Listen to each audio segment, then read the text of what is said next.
আলো তুমি ছড়িয়ে দিতে, চলে গেলে মদিনায় হে রাসূল, তোমাকে ভুলি আমি কেমন করে।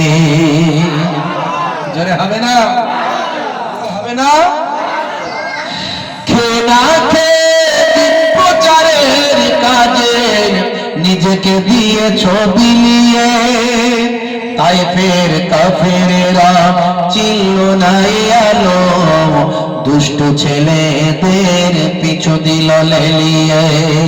খেনা খেয়ে প্রচারের কাজে নিজেকে দিয়েছ বিলিয়ে, তায়েফের কাফেরেরা চিনল না আলো, দুষ্ট ছেলেদের পিছু দিল লেলিয়ে। পাথরের আঘাতে ক্ষত বিক্ষত হয়ে সারা শরীর থেকে রক্ত ঝরে, হে রাসূল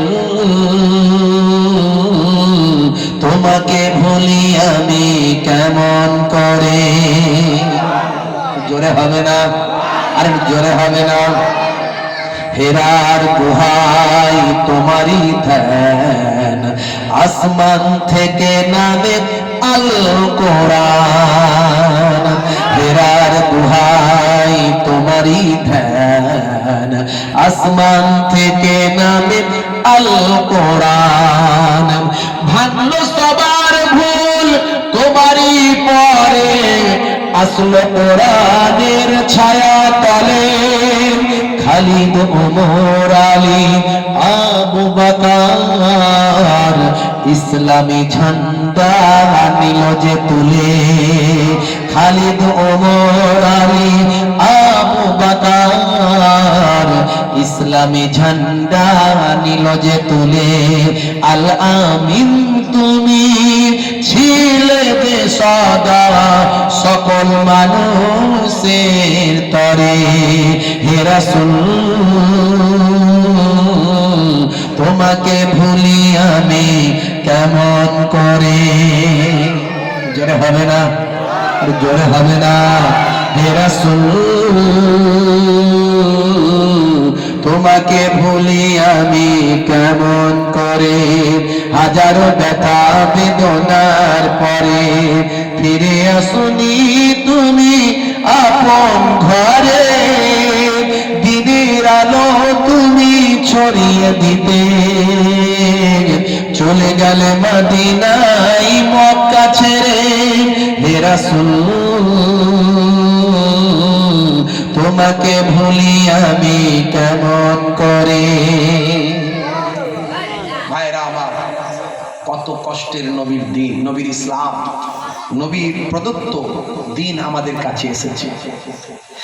হে তরুণ যুবকেরা, এই যে মুহররম মাস আসছে, এই মুহররম মাসের অনেক গুরুত্ব আপনারা জানেন।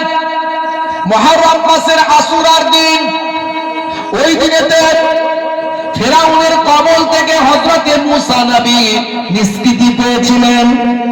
ওই দিনেতে হযরতে ইউনুস নবী মাছের পেট থেকে নিষ্কৃতি পেয়েছিলেন। ওই দিনেতে হযরতে ইব্রাহিম আলাইহিস সালাম নমরুদের আগুন থেকে নিষ্কৃতি পেয়েছিলেন। ওই দিনের গুরুত্ব অনেক আছে, অনেক গুরুত্ব বাবা। তবে উম্মতে মুহাম্মাদী আমরা যারা নবী প্রেমিক, আমাদের নবীর কলিজার টুকরা নওয়াসায়ে রাসূল হযরত ইমাম হুসাইন রাদিয়াল্লাহু তাআলা আনহু ওই দিনেতে কারবালা ময়দানে শাহাদাত বরণ করেছিলেন। এই তরুণ যুবকেরা, তিনি যদি এজিদের কথা মেনে নিতেন তাহলে তাকে শাহাদাত বরণ করতে হতো না। তার কলিজার টুকরা ছোট্ট 2.5 বছরের আলী আসগরকেও শাহাদাত বরণ করতে হতো না। পানির পিপাসায় হযরতে আলী আসগরকে কারবালা ময়দানে নিয়ে যাওয়ার পর জালেমরা বিষাক্ত তীর দিয়ে তাকে শহীদ করেছিলেন। সেই ইমাম হুসাইন রাদিয়াল্লাহু তাআলা আনহু তিনি ইসলামকে প্রতিষ্ঠা করার জন্য এজিদের হাতে ইসলাম বিক্রি হয়ে যাবে, এজিদ ইসলামকে ছিনিয়ে নেবে, এটা কখনো মেনে নিতে পারেননি। যদি ইমাম হুসাইন মেনে নিতেন এজিদকে, তাহলে ইসলাম বিকৃত হয়ে যেত।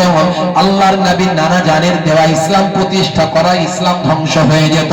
তাই নিজের জীবন দিয়েছেন, নিজের কলিজার টুকরা বাচ্চার জীবন দিয়েও ইসলামকে রক্ষা করেছে। আর সেই ইসলাম, সেই প্রদত্ত আল্লাহর নবীর তৈরি করা, মানুষকে পৌঁছে দেওয়া নামাজ, রাসূলের সুন্নাত, আজকে আমরা ছেড়ে দিয়েছি। পেচ্ছাপ করে পানি নেয় না মুসলমানের ছেলে, আছে না নাই? চলে বলেন, জিন্সের প্যান্ট, টাইট ফিটিং গেঞ্জি, একটা প্যান্ট যে কদিন ধরে পরে খোলে না, একটা প্যান্ট এক সপ্তাহ ধরে পরে খোলে না, পেচ্ছাপ করে পানি নেয় না। যখনই ট্যাঙ্কের পানি ভর্তি হয় অমনি দিকে পরে দমকল চালিয়ে দেয়। বসে বসেও পেচ্ছাপ করে না, দাঁড়িয়ে দাঁড়িয়ে মতে, আছে না নাই? 1450 বছর আগে আল্লাহর নবী বলেছেন, বেশিরভাগ কবরের আযাব হয় পেচ্ছাপ করে পবিত্র না হওয়ার কারণে। লা ইয়াস্তানজু আনিল বাউল, বেশিরভাগ কবরের আযাব হয় পেচ্ছাপ করে পবিত্র না হওয়ার কারণে। 1450 বছর আগের কথা। আজকের বিজ্ঞানীরা বলছে নবী তো ঠিক বলেছে। দেখবেন ডাক্তারেরা ইউরিন টেস্ট করতে দেয়, পেচ্ছাপ পরীক্ষা করতে দেয়, কারণ পেচ্ছাপের মধ্যে জীবাণু থাকতে পারে। এই যে ভাই আমার দীর্ঘদিন ধরে পেচ্ছাপ করে পানি নেয় না, ওই জিন্সের প্যান্ট, কত জীবাণু সেখানে লেগে আছে। সেই জীবাণু থেকে অসুখ হচ্ছে, শরীর খারাপ হচ্ছে, শরীরে রোগ হচ্ছে, সে জানে না।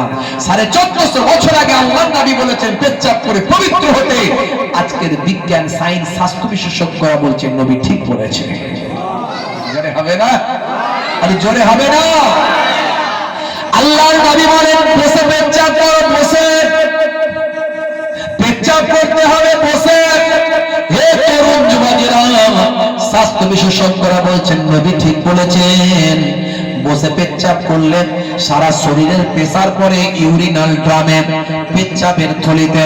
এই পেচ্ছাপের থলিতে প্রেসার পড়ার কারণে সমস্ত ইউরিনটা স্মুথলি বাইরে বের হয়ে যায়, অবশিষ্ট থাকে না। হে তরুণ যুবকেরা, আর যারা দাঁড়িয়ে দাঁড়িয়ে বসে দাঁড়িয়ে দাঁড়িয়ে পেচ্ছাপ করে, মেবি পায় আমার শরীরের প্রেসারটা না পড়ার কারণে, শরীরের ওয়েটটা ইউরিনাল থলিতে পায় আমার সেভাবে না পড়ার কারণে মেবি হতে পারে কয়েক ফোঁটা ইউরিন ওই ড্রামের ভিতর অবশিষ্ট থেকে যায়। স্বাস্থ্য বিশেষজ্ঞরা বলছেন দীর্ঘদিন ধরে কয়েক ফোঁটা করে ইউরিন ওই ড্রামের ভিতর থাকতে থাকতে অবশেষে এই ইউরিনাল ড্রামে পেচ্ছাপের থলিতে পাথর তৈরি হয়ে যায়। 1450 বছর আগে আল্লাহর নবী বলছেন বসে পেচ্ছাপ করো। স্বাস্থ্য বিশেষজ্ঞরা বলছেন বসে পেচ্ছাপ করা স্বাস্থ্যের জন্য উপকার। নবী যা বলেছেন, আল্লাহ যা বলেছেন কোরআনে, সব আজকের যুগে বিজ্ঞান সম্মত। মিস্টার নিউটন বলেন আমার 3 নম্বর সূত্র কি ছিল?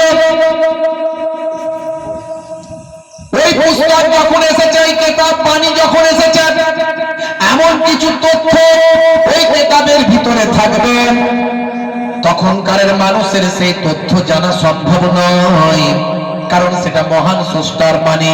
হে তরুণ যুবকেরা, আমি কোরআন মাজিদ পড়ে দেখলাম, আমি অবাক হয়ে গেলাম। আরবের মানুষেরা তৎকালীন যুগে যখন কোরআন মাজিদ এসেছিল, আরবের মানুষেরা পশু পালন করত, যাযাবর ছিল। এক জায়গা থেকে অন্য জায়গায় মরুভূমিতে তারা যাযাবর জীবন যাপন করত।